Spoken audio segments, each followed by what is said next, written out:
Reporter breaking. നിയമസഭയിലെ surgeon ഉദ്യോഗസ്ഥർ നടത്തിയ സാമ്പത്തിക ക്രമക്കേട് കേസിൽ പരാതി നൽകിയ സർജൻ അസിസ്റ്റന്റിനെതിരെ വകുപ്പുതല നടപടിക്ക് ശുപാർശ ചെയ്ത സ്പീക്കറുടെ നിർദ്ദേശപ്രകാരം അഡ്മിനിസ്ട്രേറ്റീവ് ട്രൈബ്യൂണലിന് കൊല്ലം സിറ്റി പോലീസ് കമ്മീഷണർ സത്യവാങ്മൂലം കൈമാറി.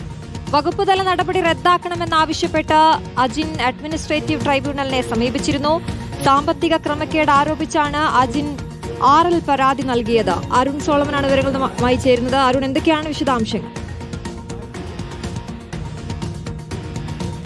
അശ്വതി ആര്യ, ഇത് 2023-24 കാലഘട്ടത്തിൽ നിയമസഭയിലെ ഈ സർജന്റ് ഉദ്യോഗസ്ഥർ നടത്തിയ സാമ്പത്തിക ക്രമക്കേട്, ഇതുമായി ബന്ധപ്പെട്ട് തന്നെ അവിടുത്തെ തന്നെ സർജന്റ് അസിസ്റ്റന്റ് ആയിരുന്ന അജിൻ വിവരാവകാശം തേടുകയും പിന്നീട് ഈ പരാതി നിയമസഭാ സെക്രട്ടറിക്ക് കൈമാറുകയും ചെയ്തു. ഈ പരാതിമേൽ മറ്റ് നടപടികളോ അന്വേഷണങ്ങളോ ഒന്നും തന്നെ ഇതുവരെ നടന്നിട്ടില്ല എന്നുള്ളതാണ് ഏറ്റവും ശ്രദ്ധേയം. നിലവിൽ ഈ കേസ് ഹൈക്കോടതിയുടെ പരിഗണനയിലിരിക്കുമ്പോൾ തന്നെ ഹൈക്കോടതി കഴിഞ്ഞ മാസം ചോദിച്ചത് 1.5 വർഷമായിട്ടും എന്തുകൊണ്ട് ഈ കേസിൽ അന്വേഷണം നടത്തിയില്ല എന്നൊരു ചോദ്യം ഹൈക്കോടതി നിലവിൽ ചോദിച്ചിരിക്കുന്നു. അതിന് മറുപടി ഇതുവരെയും നിയമസഭാ സെക്രട്ടറി രേഖാമൂലം ഇതുവരെയും കൈമാറാത്ത ഒരു സാഹചര്യമുണ്ട്. അതിനിടയിലാണ് നിലവിൽ ഇപ്പോൾ അഡ്മിനിസ്ട്രേറ്റീവ് ട്രൈബ്യൂണലിന് ഈ വകുപ്പുതല നടപടി റദ്ദാക്കാൻ വേണ്ടിയിട്ട് ഈ സർജന്റ് ഉദ്യോഗസ്ഥൻ നൽകിയ പരാതിയിൽ ഇപ്പോൾ സത്യവാങ്മൂലം ഇപ്പോൾ കൊല്ലം സിറ്റി പോലീസ് കമ്മീഷണർ നൽകിയിരിക്കുന്നത് ഏറെ ഒരു കൗതുകം അല്ലെങ്കിൽ ഏറെ വൈരുദ്ധ്യമെന്ന് തന്നെ നമുക്ക് പറയേണ്ടി വരും. കാരണം ഈ സർജന്റ് ഉദ്യോഗസ്ഥൻ നൽകിയ ഈ അഴിമതി ആരോപണം, അതിൽ ഒരു അന്വേഷണം നടത്താത്ത നിയമസഭാ സെക്രട്ടറിയും അതുപോലെ തന്നെ നിയമസഭാ സ്പീക്കറും ഇപ്പോൾ ഈ വകുപ്പുതല നടപടിക്ക് ശുപാർശ ചെയ്തിരിക്കുന്നത്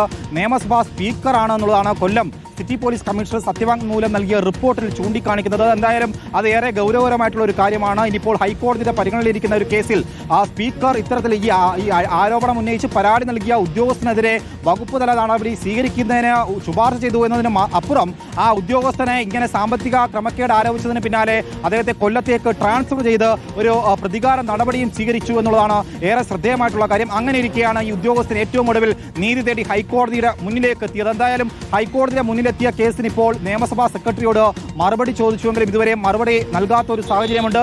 അവിടെയാണ് ഇത്തരത്തിൽ വകുപ്പുതല നടപടിക്ക് ശുപാർശ ചെയ്ത സ്പീക്കറാണെന്നുള്ള വിവരം ഇപ്പോൾ സത്യവാങ്മൂലത്തിലൂടെ പുറത്തു വരുന്നത്. എന്തായാലും ഈ വിവരങ്ങളൊക്കെ മാധ്യമ പ്രവർത്തകർക്ക് ഈ ഉദ്യോഗസ്ഥൻ കൈമാറിയെന്ന് ചൂണ്ടിക്കാണിച്ചുകൊണ്ടാണ് നിലവിൽ വകുപ്പുതല നടപടിക്ക് സ്പീക്കർ നിർദ്ദേശം നൽകിയിരിക്കുന്നത്.